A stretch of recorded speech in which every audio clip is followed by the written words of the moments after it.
বন্ধু এসেছে রাজ বেশ কথা বলতে পারে না। আমার বন্ধু কত বড় হয়েছে, রাজ বেশ কত সুন্দর। আমার পরিচয় বন্ধ করে দেবো না, ঠিকই বলেছে। আমার বন্ধু একজন ভিখারির বন্ধু করে রাজা বাজাই হতে পারে না, রাজা বাজাই কোনো ভিখারির বন্ধু হতে পারে না। আরে নয় একটি মারছি আবার মুক্তি ঘুরিয়ে দিয়েছে, আবার যখন মুক্তি ঘুরিয়ে দিয়েছে আমার গোবিন্দ আবার ডেকে বলছে কে তুমি, কেন তুমি কথা বলছো না? আচ্ছা তুমি যখন মুক্তি ঘুরিয়ে রেখেছো তুমি একটিবার আমার কথায় জবাব দাও তো। জানো আজ কিছুদিন আমি সিংহাসনে বসতে পারছি না, বারবার আমার ছোটবেলাকার বন্ধু আমার সুদামের কথা আমার মনে পড়ছে।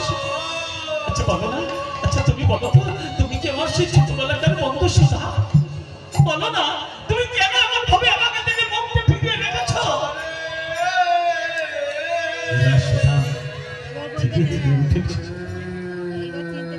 ধীরে ধীরে উঠে যখন মুখটা ফিরিয়েছে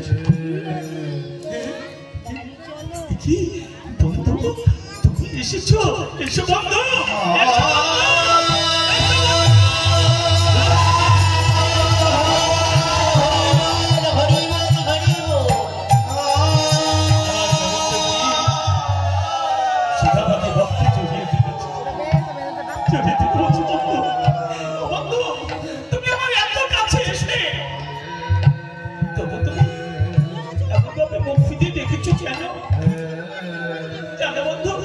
সকাল থেকে শুধু তোমার কথা আমার মনে পড়ছে। চলো বন্ধু আমি তোমাকে আগে প্রাসাদের মধ্যে নিয়ে যাই, তুমি তো পুরো ক্লান্ত। এসো বন্ধু এসো।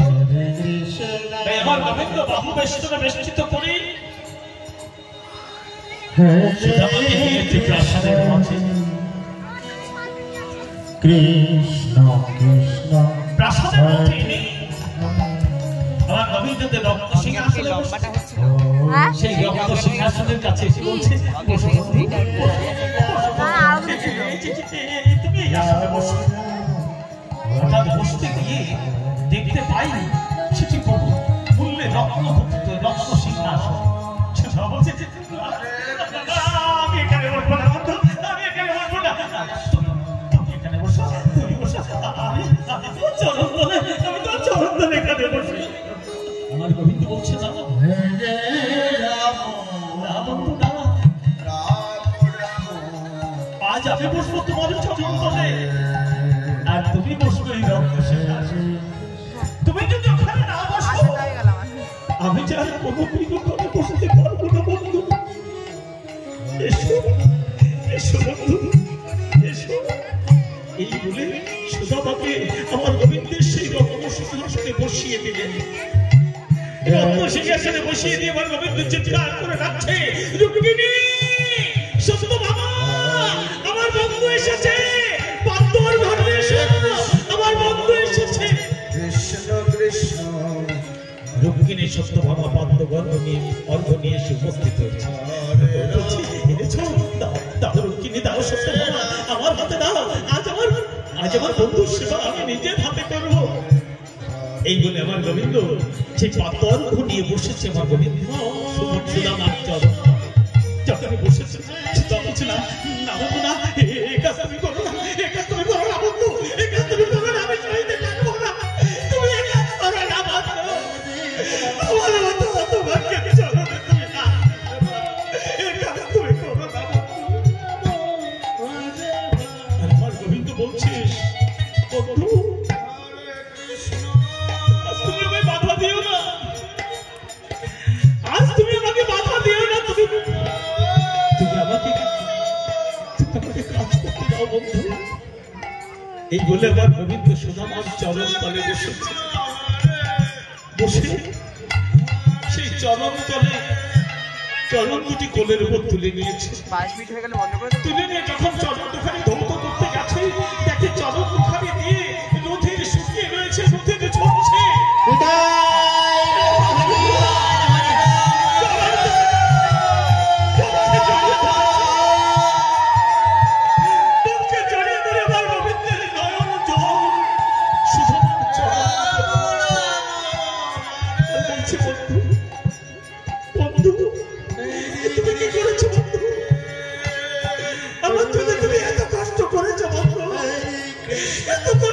সহ্য করলে বলো? কৃষ্ণ কৃষ্ণ কৃষ্ণ। তাই আমার গোবিন্দ চরণ দোকানে সুন্দর করে ধৌত করছে, সুন্দর করে ধৌত করে আমার গোবিন্দের যে গলবাহকের যে বসন্তি ছিল, সেই বসন্তি দিয়ে শুধু আমার চরণ দোকানে সুন্দর করে গুছিয়ে দিচ্ছে।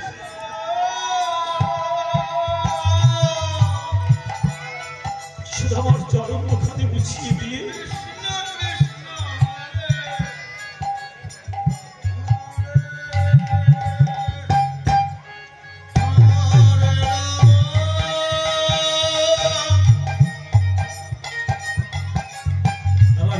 সেই চরণামৃত নিয়ে উঠে দাঁড়িয়েছে, দাঁড়িয়ে মনে মনে ভাবছে এই চরণামৃত আমি কোথায় রাখবো, এই চরণামৃত আমি কাকে দেব, এই চরণামৃত আমি কোথায় ফেলবো?